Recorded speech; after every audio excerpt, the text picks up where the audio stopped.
Hello everybody, welcome to this little podcast, little video, where I want to sort of take a moment to have a look at the name Arran, which gives its name to the Aran Islands. In the Irish language it's Aran, or a father, R-A-I-N-N, and the father on the first A means that it's elongated, it becomes an A instead of an A. So whenever you see that fada over a vowel, that's what it means. Now, the first question to sort of ruminate on regarding the name is that the name Arran is not just given to the three islands off the coast of Galway in the Atlantic Ocean, but the name also is given to an island up off Donegal called Arranmore. Now, more in the Irish language means big, so it's the big Arran out off the coast of Donegal, Arranmore. And then there's another island in Scotland, and it's called the Isle of Arran. And when those words are spelled Arran, it's A-R-R-A-N. And so the spelling can be different, but the sound is the same. So there's a question mark there. Why are three significant islands around the Celtic coastline of Ireland and Scotland all got the same name? So if we look back in the sort of books that are being written about the Aran Islands, the ones off Galway where I live, the most recent sort of authoritative book on the subject is Tim Robinson, and he mentions the name Arran in both of his books. The books are called Stones of Arran, and one is called then Pilgrimage and the other is called Labyrinth. And in each of those he talks about the name Arran and where it came from. And in both cases he explains that the name Arran comes from an old Irish word called ara, which means a kidney. And he suggests that the shape of Inishmore, the largest of the three Aran Islands, is the shape of a kidney. Now that might explain Inishmore, but it doesn't explain the island off Donegal, and it doesn't explain the Isle of Arran in Scotland either. And one thing to mention here is that among the three Aran Islands, while the three of them together are called the Aran Islands, or Isle of Arran, only one of them has the name Arran, and that's the one I live on. It's now more recently called Inishmore because of the British cartographers who were drawing up maps, and they put the name Inishmore on the largest of the three Aran Islands, and it just means the big island. So you have the big island, the middle island, and the small island, if you like. So Inishmore, Inishman, Inisir. So I'm not convinced that the name Arran or Arran comes from the word ara, meaning a kidney, for many, many reasons. But Tim Robinson and others, a man called John Waddell, in another book written about the archaeology of the Aran Islands, says that the meaning of the word Arran given to it, namely a kidney, goes way, way back. He quotes he mentions many other books written in the past, going back as far as a book that compiles the story of the life of St. Enda, and that was in the 1600s.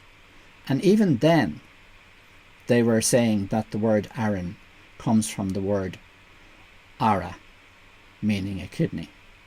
Now, if you look up other sources, and of course nowadays we can look up Google, and you'll find many, and Wikipedia, you'll find many other suggestions for the name. One is that it means a peak, so it's an island with a peak, which probably most islands would have, I imagine. And also there's a sort of more extraordinary source claimed that it's the same root word as the word that's used for the country Iran. So I certainly don't believe that. Then people in Ireland who have learnt Irish at school will have learnt the word for bread is Aran. But that puts the fada on the second A, not on the first A. So Aran, and it's definitely not that. So there's the dilemma. And here's how I think I found out the true meaning of the name Aran. About 25 years ago, a number of us here from Arranmore paid a visit by car to Scotland. We wanted to visit the islands of Scotland in order to look at how they were handling their situations as island communities. And we stopped off in lots of places, including at one beauty spot. We pulled the car in and we got out to have a look at the beautiful area, which included a lake and mountains, as you can imagine. And there was a lovely notice there which we could read to explain the place and give us a little more information. And it was written in English and in Scots Gaelic. So I read it in English first, and then I said, I'll try and read it now in Scots Gaelic, see how many words I can recognise, because Scots Gaelic is a dialect of the same language as the Gaelic that we speak here on the Aran Islands. But it's a very distant dialect, so we wouldn't understand it if people spoke to us in Scots Gaelic, and they probably wouldn't understand us if we spoke to them in Irish Gaelic or in Connemara Gaelic as we have here. But I was looking down through it, and one word in the Scots Gaelic version of the notice jumped out at me. It was the word Aran, A fada R-A-I-N-N. And I said to myself, what's that word doing in that notice? What does it mean? And I looked back up at the English translation of it, and it meant habitat. And a penny dropped for me. We have lots of islands around the west coast of Ireland and around the east coast, lots and lots of islands, most of them uninhabited. So people looking out at islands that were inhabited would be inclined to call them Aran, or inhabited.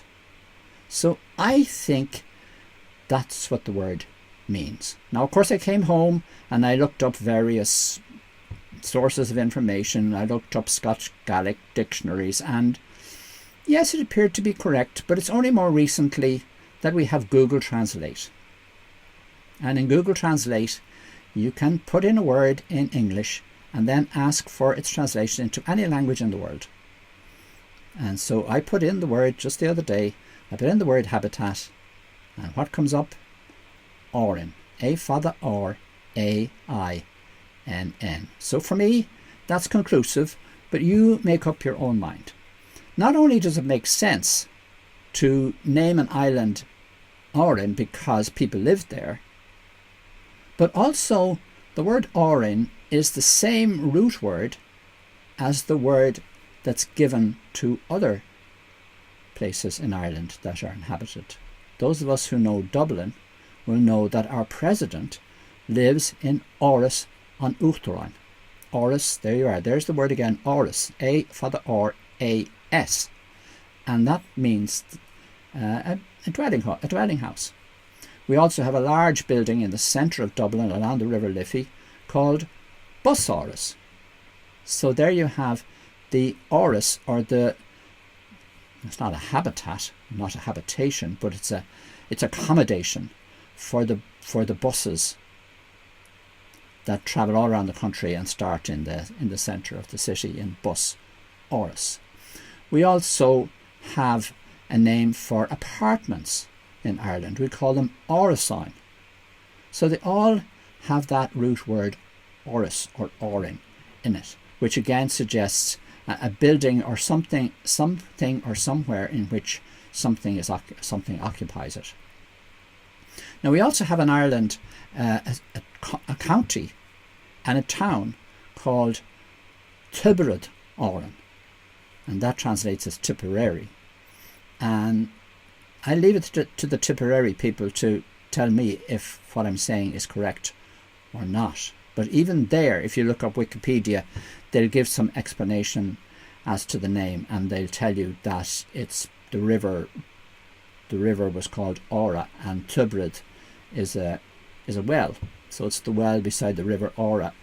You can believe that if you want. It's more likely that Tybrid Aran means the inhabited well. So it's quite easy to understand when you didn't have water flowing into your house through a pipe. You wanted to live near the source of water, and the source of water in Ireland was usually a well. So it's not uncommon to have habitations or little villages or towns growing up around a good well, because that's where you get your water. And water's heavy, and you don't want it too far away from your house, so dwellings often grow up around a decent well. And that would, to me, be the proper explanation for Tubrad Aran, the habitation or the small village or town around the well.